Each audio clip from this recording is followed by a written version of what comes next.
All right, Scotch brighting is done. And so I got a nice kind of dull look on it now. You can see where I've scrubbed it all and cleaned out the inside a little bit better. There's some junk in it from sitting outside. So I'll go ahead now. I'm going to wipe it down with denatured, get all the dust residue off. There shouldn't be any oil or grease of any kind on it, so I'm not too concerned about that. Just going to get it good and clean. Then it's going to be ready to retape. I got to cover everything back over. I tore all the old paper off that I'd had on this, a long time ago. We're going to have to retape everything inside here with paper to cover the carpet up that we put on the sides years ago, and get this all ready to go. I'll look through here and patch up anything that looks like it needs to be patched with the tape. This tape, actually, I'm somewhat concerned about. It's been on there for a while. It's a little bubbled up. I may consider completely retaping this. I don't know. Really, some of it doesn't look too bad. Then you come to a spot like that where it's not good. So I'll go ahead and at least touch it up. And if I see any areas of real concern, I'm going to tape back over this. Tape back over the top here. We've had the line going. I never did take it off. I think I don't need to actually take it off. I may just leave it on there. And then we'll think about paint. So next is a wipe down. Nothing to see. I'm just going to get some denatured and some paper towels and go at it.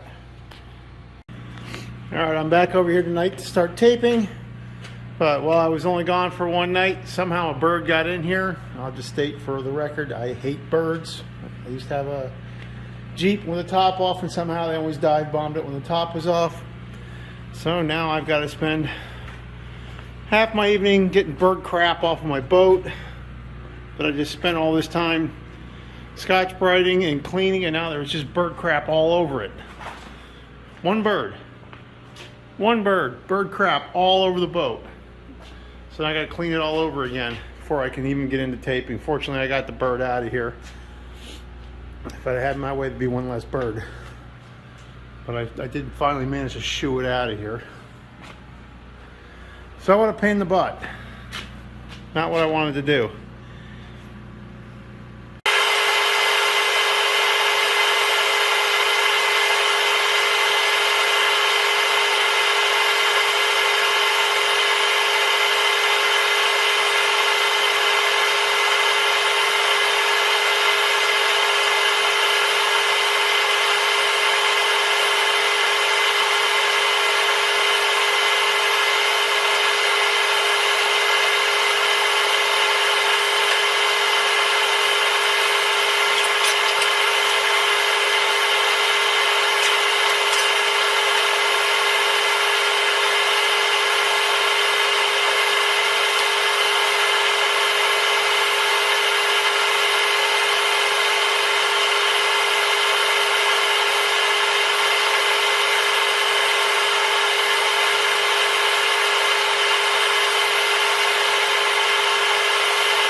Alright, I didn't video myself doing this.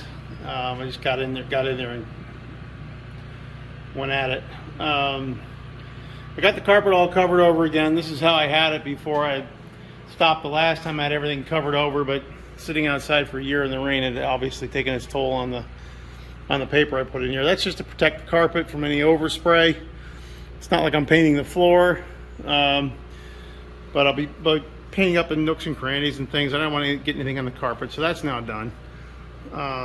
Tomorrow night I'll rebuild the skirt around the bottom, even though I'll be painting the same exact color white.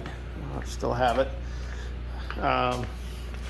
The bottom, even though it's all dirty right now, it was all done, and I had buffed it all out and had it all to finish coat. So I don't want to get overspray on it. So I'll build a skirt underneath here, under the lip, and hang it down and protect the bottom white from what we're doing. And then it will be paint and white coat first. I'll get that on. I'll get everything white. I think I'll probably do 2 coats of white. Get it on. My guess is some of these areas that I intend to get red, I'll probably be a little more diligent about how thick it is on the things that are going to stay white. And then a lot of this is going to get painted over with red. The top of this is actually going to be red.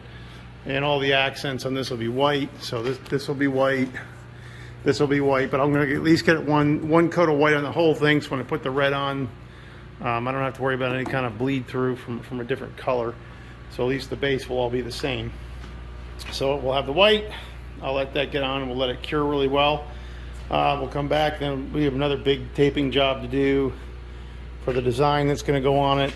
Where it's going to stay white and then the red goes over the rest. So that's the plan, and we'll move along with it. All right, time to call it a night. All right, today's here to paint this white. I'm getting it as warm in here as I can. Looks like my tape is sagging. I'll have to pay a little bit of attention to that. I'm getting a little tired of it. I might just paint and not care. Anyway, I'm getting ready to mix up the white. And a little side note, I've had this drill for, I don't know, 30 years. And it was just a cheap Craftsman drill, but it has taken every bit of abuse I've ever done with it. Sanding, grinding, drilling, mixing, you name it. I've done it with this drill over the years. And I think there's a real reason it's lasted that long. You see where it was made. It doesn't say China. Made in the US, 30 years, a lot of abuse, no problems, and it wasn't an expensive drill at the time. Shows you what you can get when you make something here. All right, anyway, let's get to mixing. You can see the paint's kind of old, but it looks a bit separated because this is the same paint I used on the bottom. So let's get to mixing and recover this paint, and then we'll be spraying.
I'm going to start with the inside first.